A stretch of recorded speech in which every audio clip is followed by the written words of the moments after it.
Một người đàn ông có tên là Rich đến từ Fargo, Bắc Dakota, là một người dùng Reddit có nickname Random Reddit User 19.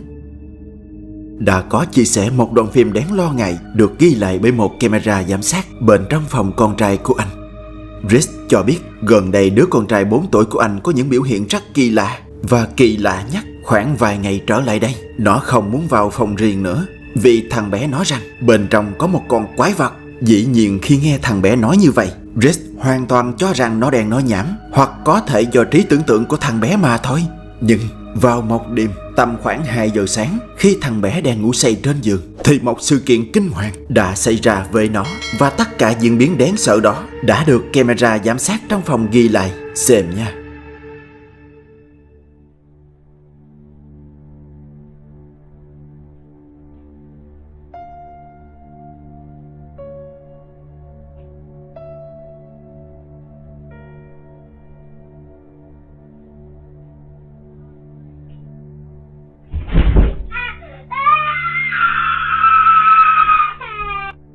Khi đó thằng bé đang cuộn mình trong chăn, thì giống như đã có một thế lực vô hình ném mạnh thằng bé xuống sàn, khiến cho nó khóc ngất lên như vậy.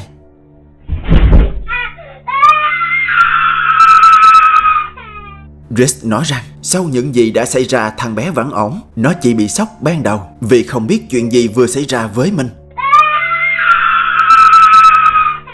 Và sau khi điều tra, Rich đã có được một thông tin quan trọng. Đó là người chủ trước của ngôi nhà đã mất ngay bên trong ngôi nhà này. Và căn phòng mà đứa con trai của anh đang sử dụng chính là cái nơi bà cụ đã mất năm xưa. Tuy nhiên, Rich vẫn không dám chắc sự kiện đáng lo ngại kia có liên quan gì đến bà lão đã mất năm xưa hay không.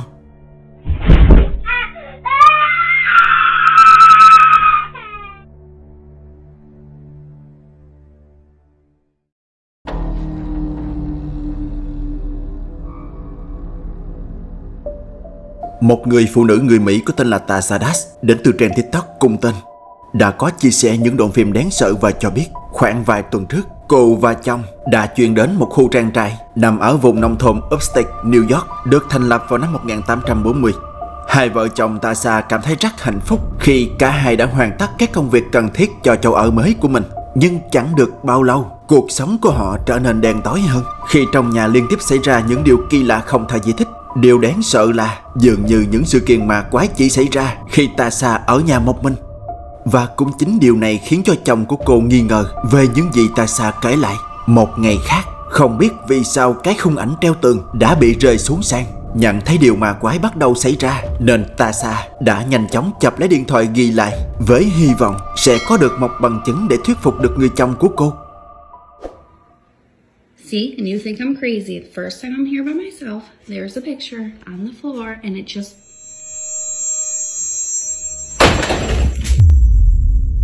Rất nhanh chóng, điều ma quái đã xảy ra với cánh cửa kia. Không thể nào giải thích rằng là gió đã khiến cho nó tự mở ra và đóng sầm lại như vậy. Và rõ ràng hơn nữa là sự phản ứng kỳ lạ của con chó của Tasha.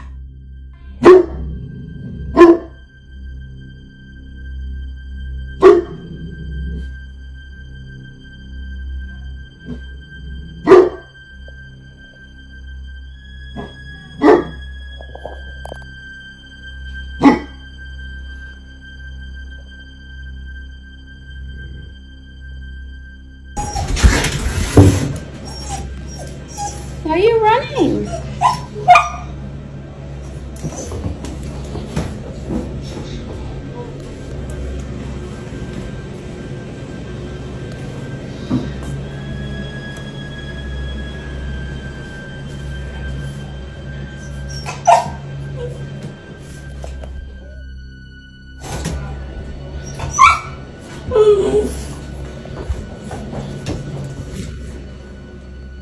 Tasha rất lo lắng bởi dường như con chó của cô đã đánh hơi và phát hiện ra một thứ gì đó mà mắt cô không thể thấy. Nhưng ngay ngày hôm sau, một thứ đáng sợ đã vô tình lọt vào góc quầy của cô gái như thế này. Look at them, destroying the living room over one toy.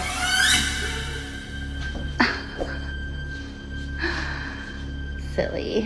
Khi đó Tasha đang quay hai con chó của cô để đăng lên Snapchat Và cũng chính lúc này camera của cô gái đã bắt được một cái bóng bay từ dưới sàn lên trần nhà.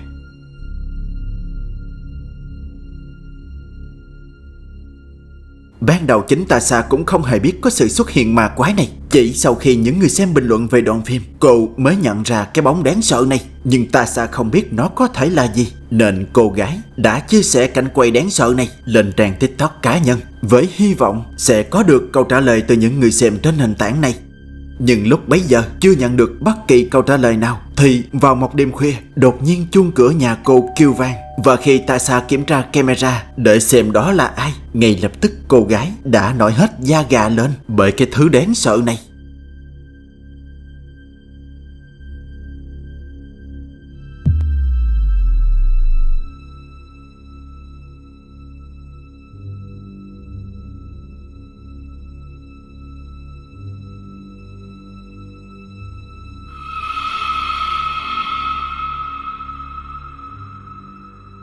Một lần nữa cái bóng đèn quái dị kia lại xuất hiện. Nhưng lần này nó xuất hiện ngay trước nhà cô. Và có lẽ chính nó đã bấm chuông cửa nhà Tasha. Xuất hiện, ngồi lên ghế và biến mất.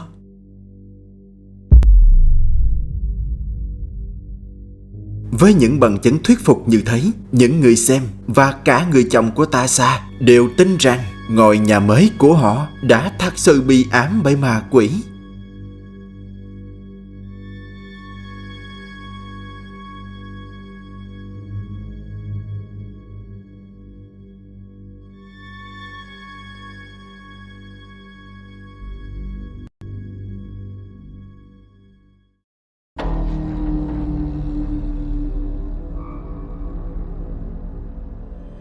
Bạn có biết trò này không?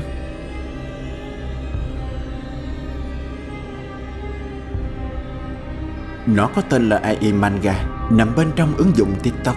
Hiện đang được rất nhiều bạn trẻ yêu thích vì độ hài hước của nó.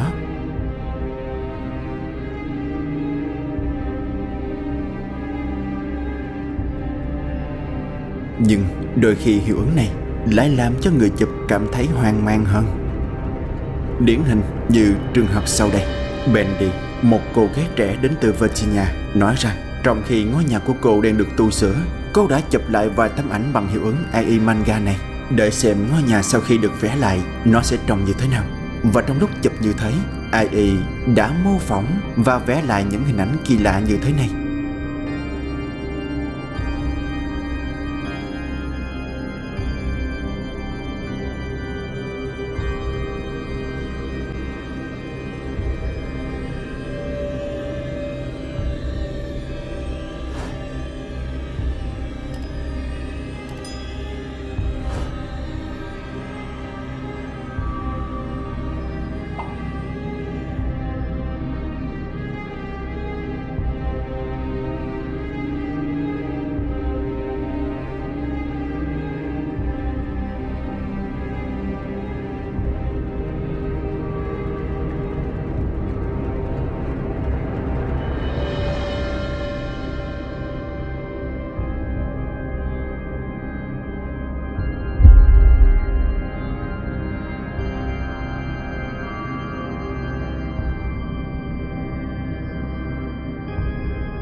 Bạn có nhận ra điều hay ho ở hiệu ứng này không?